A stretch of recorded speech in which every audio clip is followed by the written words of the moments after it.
मैं Raman agro exports Raman group का managing director हूँ, साहिल गर्ग। सर हमारा ये प्रोडक्ट का आज 35 ईयर हो गया है। इसके हिसाब से कुछ बोलिए। बस आज हमारे रमन एग्रो के 35 इयर्स जो कंप्लीट हुए हैं, तो इसकी स्थापना 1991 में वाराणसी में हुई थी। वाराणसी के बाद इस कंपनी का जो सेकंड प्लांट था वो भी वाराणसी में हुआ। हाँ। और उसके बाद में रायगढ़ छत्तीसगढ़ में हमारा प्लांट खुला। फिर बनारस में एक बहुत बड़ा ऑटोमेटिक प्लांट लगाया गया जो कि नॉर्थ इंडिया का शायद अभी का भी सबसे बड़ा प्लांट है। और फिर रायपुर में हमारी एक इंडस्ट्री लगाई गई। और उसके बाद इस प्रकार से 35 सालों में हमारे करीब करीब 300 से 400 डिस्ट्रीब्यूटर्स हैं जो हमारे साथ जुड़े। और बस हम सबका आभार प्रकट करना चाहते थे और अपने टॉप डीलर्स को अवार्ड देना चाहते थे, अपने साथ जुड़े हुए कंपनी के एम्प्लॉयज़ को और टीम को अप्रिशिएट करना चाहते थे, उनको भी टोकन ऑफ अप्रिसिएशन देना चाहते थे कि आज 35 इयर्स के सफ़र पे इस माइलस्टोन को जो हमने अचीव किया उसमें सब लोगों की भागीदारी थी, सबकी वजह से ये हुआ। क्या हर साल ऐसे होता है इवेंट्स? हर साल हम रीजनल लेवल पे इवेंट्स करते हैं। बिल्कुल। जैसे बालेश्वर में, उड़ीसा में अलग इवेंट होता है, तो भुवनेश्वर में इवेंट अलग से हो जाता है। छत्तीसगढ़ में रायगढ़ में अलग इवेंट होता है, रायपुर में अलग, वाराणसी का अलग, पटना में अलग होता है, भागलपुर में अलग होता है, आसाम में अलग होता है, मुजफ्फरपुर में अलग होता है। तो बेसिकली हर साल इवेंट्स तो होते हैं, मगर एक नेशनल इवेंट हम लोग नहीं इस प्रकार से हर साल करते। हाँ, मगर कोशिश ये रहती है कि हर 3 साल से 5 साल में एक बड़ा इवेंट भी किया जाए जिसमें सभी प्रदेशों के अलग अलग डीलर एक जगह आएँ और एक साथ मिल के हम एक आयोजन करें। अभी थोड़ी देर के बाद आपके जो डायरेक्ट CEO हैं जो हैं और आपके जो मार्केटिंग देख रहे हैं उनके राहुल भैया, उनसे हमसे ये पता चला कि वो आपके क्लासमेट भी हैं। और सर ऐसा माइंड में क्यों आया कि जो बिजनेस अभी फैमिली में चल रहा है उसको ही कंटिन्यू करेंगे? क्यों हर लोग की तरह आप भी डॉक्टर इंजीनियर की सपने नहीं देखे होंगे? सर मैं एक ऑटोमेशन इंजीनियर हूँ, मैंने भी जॉब की है और एक मल्टीनेशनल में।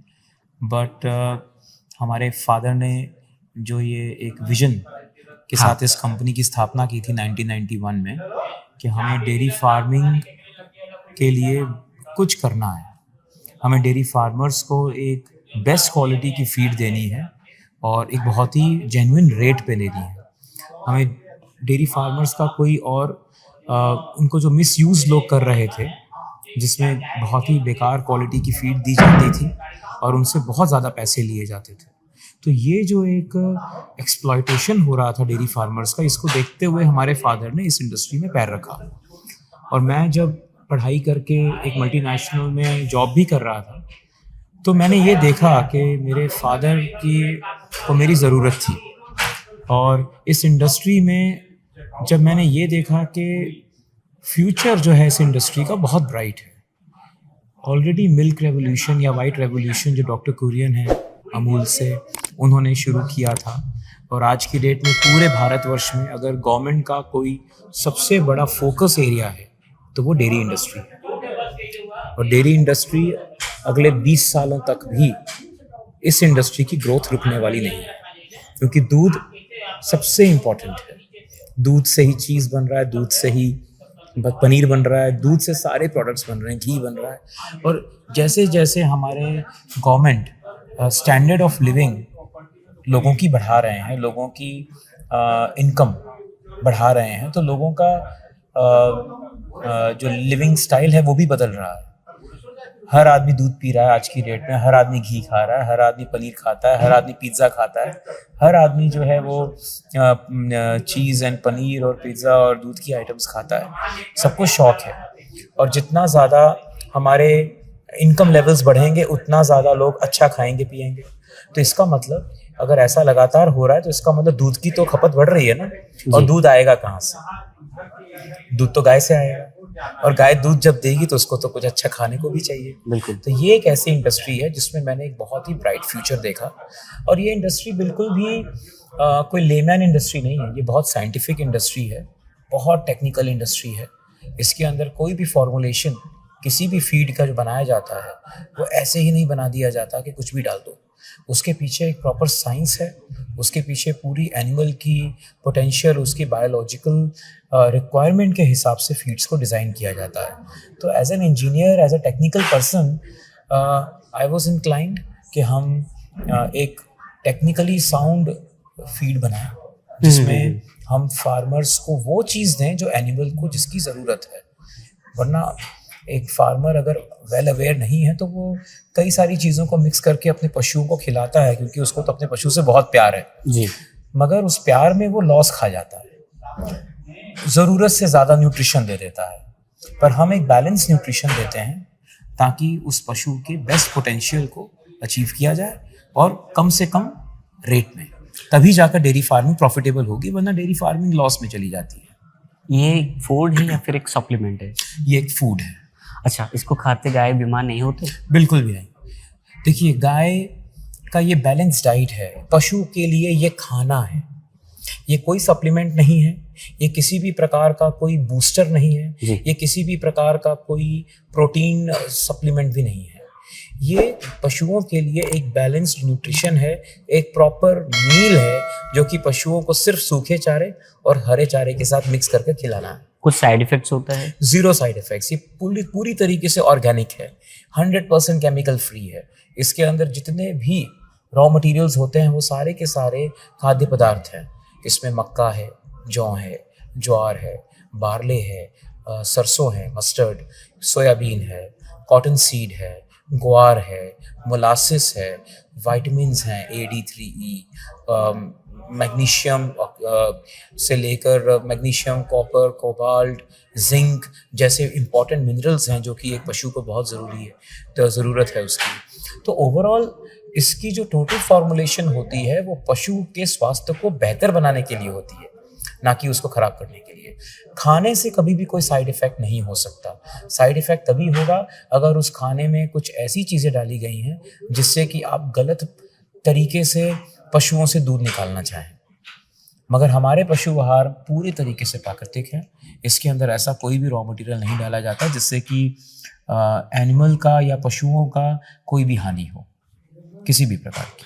आप एक बिजनेसमैन के पॉइंट ऑफ व्यू से बोल रहे हैं, अगर कस्टमर के हिसाब से मैं अगर आपके पूछूंगा, सर मैं क्यों रमन से ही जुड़ा हूँगा, कोई और भी तो मेरे लिए ऑप्शन से होते हैं ना? बिल्कुल।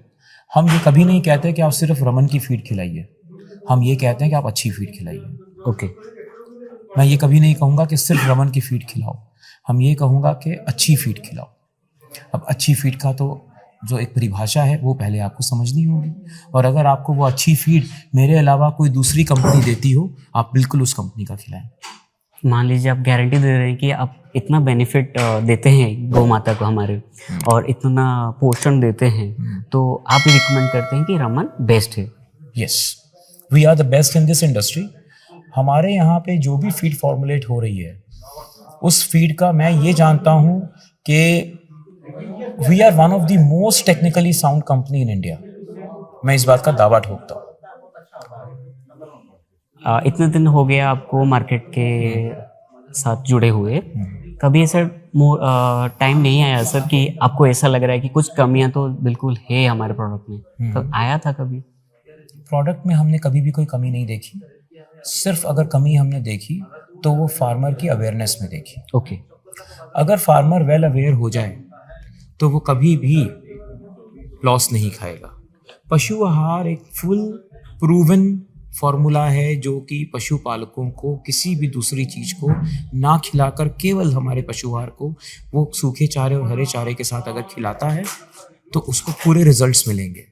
लेकिन पशुपालक कई बार भ्रमित हो जाता है, कई बार किसी की बातों में आता है, कई बार वो हमारे पशु आहार, अगर पशु को एक दिन में 20 किलो आहार दिया जाता है जिसमें कि पशु आहार की मात्रा मान लीजिए 6 किलो है, पर वो क्या करता है कि 2 किलो पशु आहार डालकर बाकी के 4 किलो में जो भी वो अलग अलग मिश्रण अपने मन के वो मिक्स करके खिला देता है।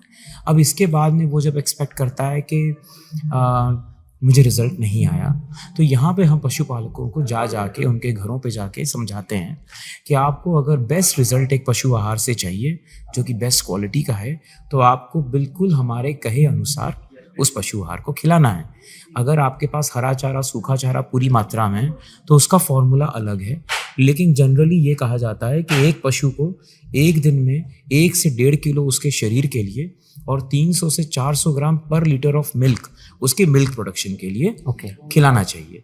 अगर 10 लीटर देने वाली गाय है तो उसको 1.5 लीटर उसके शरीर के लिए और करीब करीब 4 से 5 किलो उसके दूध के लिए हमें खिलाना है। यानी करीब करीब 5.5 से 6 किलो पर डे उसको पशु आहार जाना चाहिए। सुबह शाम 3 किलो मिलाकर 6 किलो हो गया, और बाकी का हरा चारा और सूखा चारा जो कि पर्याप्त मात्रा में ऐसे पशुओं को मिलना चाहिए। मतलब 10 लीटर जैसी गाय को कम से कम 3 से 4 किलो सूखा चारा, कम से कम 25 किलो हरा चारा उसको एक दिन में जाना चाहिए, ताकि तब जाकर वो एक फुल परफॉर्मेंस दे सकती है। मगर कई जगह पे हरे चारे का थोड़ा शॉर्टेज है, जिस वजह से साइलेज जैसे प्रोडक्ट्स को भी लोग खिलाते हैं, यूज करते हैं। हरे चारे माने क्या है सर? हरा चारा मानी हरा चारा, अच्छा, जो भी अच्छा। हमारे मक्के का ओके। घास, जो हरे चारे जो मक्के का या गेहूं का बरसीन होता है, जी जी जी। नेपियर होता है, अलग अलग प्रकार यानी कि डायरेक्ट प्रोडक्ट जो डायरेक्ट हमारा हरा चारा है। और ओके, उसके साथ ओके। सूखा चारा तो पैडी स्ट्रॉ होता है, व्हीट स्ट्रॉ या पैडी स्ट्रॉ को काट के खिलाया जाता है। अभी फ्यूचर में सर आप क्या ऐसे स्टेप्स लेने चाह रहे हैं जो कि रमन को एक बेहतर उम्मीद में खड़ा उतराएगा? हमारा सबसे बड़ा जो प्लान है वो यही है, मेरा और राहुल सर का, कि हम एक बहुत वेल एजुकेटेड टीम का संगठन करें। हमारी सेल्स एंड मार्केटिंग की टीम को हम इतना वेल एजुकेट करना चाहते हैं जो कि वो खुद में एक टेक्निकल पर्सन की तरह वो डेयरी फार्मिंग को समझें। अगर हम अपने डेयरी फार्मर का प्रॉफिट बढ़ाते हैं तो प्रॉफिट बढ़ाने से हर डेयरी फार्मर चाहेगा हम रमन के साथ जुड़ें, और उस डेयरी फार्मर का प्रॉफिट बढ़ाने के लिए हम अपने संगठन, जो हमारी सेल्स एंड मार्केटिंग की टीम है, हम उसको सशक्त बनाना चाहते हैं, उसको और ज़्यादा नॉलेजेबल बनाना चाहते हैं। तो basically we are doing a lot of in house improvements. हमारे अंदर जो हमारी टीम अगर इम्प्रूव होती है तो वो टीम अपने आप फार्मर्स को जाकर बेनिफिट समझा पाएगी कि आखिर आपको ऐसा क्या करें कि आपका डेयरी फार्म प्रॉफिटेबल हो। आपके जो फ्यूचर बायर्स ये होने चाह रहे हैं, जो हमारे व्यूअर्स के माध्यम में आने चाह रहे हैं, उनको क्या बताना चाहिए? मेरे फ्यूचर बायर्स या हमारे जो व्यूअर्स हैं, अगर उनमें से कोई भी फ्यूचर बायर्स हैं तो मैं उन्हें यही बताना चाहूँगा कि आप रमन ग्रुप के साथ संपर्क में आएँ और आप अपने आइडियाज़ हमारे साथ शेयर करें। अगर आप एक डेयरी फार्मर हैं तो हम आपको वादा करते हैं कि हम अपने डेयरी फार्म को बहुत प्रॉफिटेबल बना सकते हैं by giving you best quality. Animal health को बढ़ाते हुए उसकी आयु, उसकी एज को भी हम बढ़ाएंगे, उसकी हेल्थ को भी बढ़ाएंगे, और हर साल आपकी गाय बछिया देगी या बछड़ा देगी, मतलब हर साल वो बच्चा देगी, और काफ़ी सालों तक आप अपने पशुओं का रख रखाव कर पाएंगे और वो लगातार आपको दूध देगी। और उसके साथ साथ जो प्रेग्नेंट काउज होती हैं उसके लिए भी हमारे पास स्पेशल न्यूट्रिशन है, जो काफ होता है उसके लिए स्पेशल न्यूट्रिशन है, जो हीफर होता है उसके लिए भी स्पेशल न्यूट्रिशन है। तो हमारे व्यूअर्स को मैं ये कहूँगा कि अगर आप डेयरी फार्मिंग में कदम रखना चाहते हैं तो भी आप रमन एग्रो के साथ जुड़िए। अगर आप कदम रख चुके हैं तो भी आप रमन एग्रो के साथ जुड़िए, और अगर आप कदम रखने के बाद आपको कोई डिफ़िकल्टी आ रही है तो भी आप रमन एग्रो के साथ जुड़िए। आपके डेयरी फार्म से संबंधित हम हर एक सॉल्यूशन आपको प्रोवाइड कर सकते हैं।